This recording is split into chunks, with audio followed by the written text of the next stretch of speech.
Hello everyone, welcome back to the channel. When people hear about satellites being destroyed or jammed in space, the first reaction is often panic.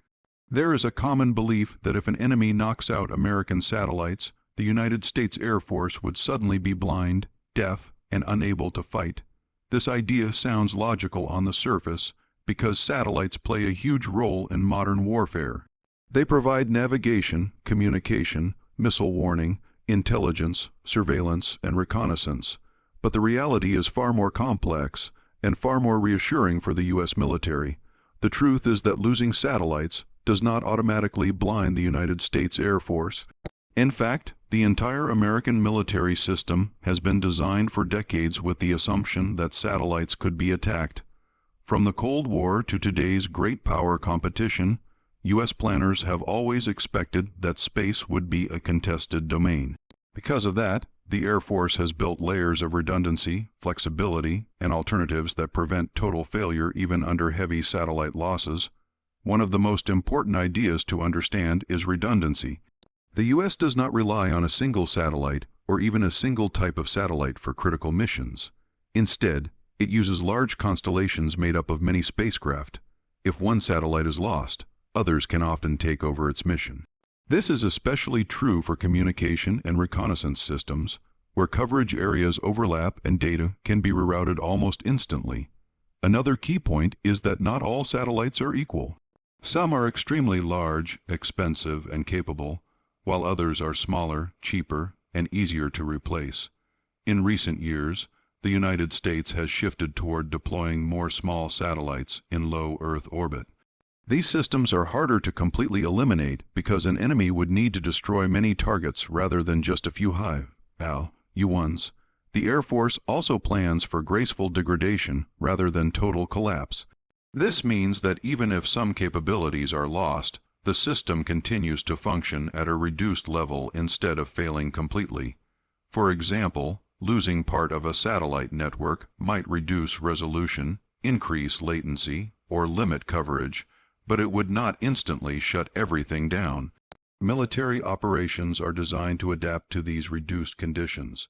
It is also critical to understand that satellites are only one layer of the sensing and communication network. The U.S. Air Force relies heavily on airborne platforms such as AWACS, JSTARS, Rivet Joint, and other intelligence and surveillance aircraft. These aircraft can detect targets, track enemy movements, and relay information without relying entirely on space-based systems. Fighter jets, bombers, and drones also carry their own advanced sensors. Modern radar, infrared systems, electronic warfare suites, and data links allow aircraft to detect and share information directly with each other. Even if satellite links are degraded, these platforms can continue to operate using line-of-sight communications and onboard processing. Ground-based systems are another often overlooked part of the picture. The United States maintains a global network of radars, listening stations, and command centers. These ground assets can provide early warning, tracking, and communication support independently of space-based sensors. In some cases, ground radar can even substitute for satellite-based missile warning or air surveillance, though with different coverage limitations. Navigation is one area people often assume would collapse without satellites, especially GPS. While GPS is incredibly important, it is not the only way the U.S. Air Force navigates. Aircraft crews are trained to operate without GPS, using inertial navigation systems, terrain mapping, celestial navigation techniques, and traditional radio navigation aids. Modern inertial systems are extremely accurate and can function for long periods without external updates. In addition to this, the U.S. military has developed anti-jam and anti-spoof GPS technologies. Even when satellites are under attack, signals can often be protected, filtered, or augmented to maintain usable navigation data. Losing a few GPS satellites does not automatically mean GPS stops working entirely. Communication is another area where redundancy matters. Satellites provide long, range, and beyond line-of-sight communication, but the Air Force also uses high-frequency radio, troposcatter systems, airborne relays, and even laser-based communications. These alternatives may not be as fast or as convenient as satellites, but they ensure that commanders can still pass orders and receive reports. The concept of distributed operations is central to modern U.S. Air Force doctrine. Instead of relying on a few centralized nodes, forces are spread out and connected in multiple ways. This makes it much harder for an enemy to cripple the entire system with a single type of attack. Even if space-based links are disrupted, units can operate independently based on mission-type orders. Another major factor is the speed of replacement. The United States has invested heavily in the ability to rapidly launch new satellites. Commercial launch providers, responsive launch programs, and pre-built satellite reserves mean that losses in space can be replaced far faster than in the past. An enemy might destroy a satellite, but replacing it could take weeks or even days, not years. Commercial space also plays a growing role.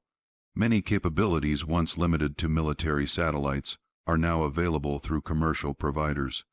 Imaging, communication, and data services can be purchased and integrated into military operations. This creates an additional layer of resilience because attacking commercial satellites carries political and economic consequences for the attacker. Cyber and electronic warfare resilience is another reason the Air Force is not easily blinded. Systems are designed to operate in contested electromagnetic environments. Encryption, frequency hopping, directional antennas, and autonomous modes all help ensure that platforms can keep functioning even when links are jammed or degraded. Training and doctrine matter just as much as technology. U.S. Air Force personnel are trained to fight in degraded environments. Exercises regularly simulate satellite outages, communication disruptions, and sensor losses. Crews learn how to prioritize information, operate with uncertainty, and rely on mission command rather than constant connectivity. Historically, the U.S. military has always planned for the loss of technological advantages. During the Cold War, planners assumed nuclear strikes, massive jamming, and satellite destruction were all possible. The mindset that technology can fail is deeply embedded in U.S. doctrine. This culture of adaptation is one of the strongest defenses against being blinded. It is also important to consider escalation dynamics. Destroying satellites is not a small or risk-free action. Space debris can threaten other satellites, including those of the attacker.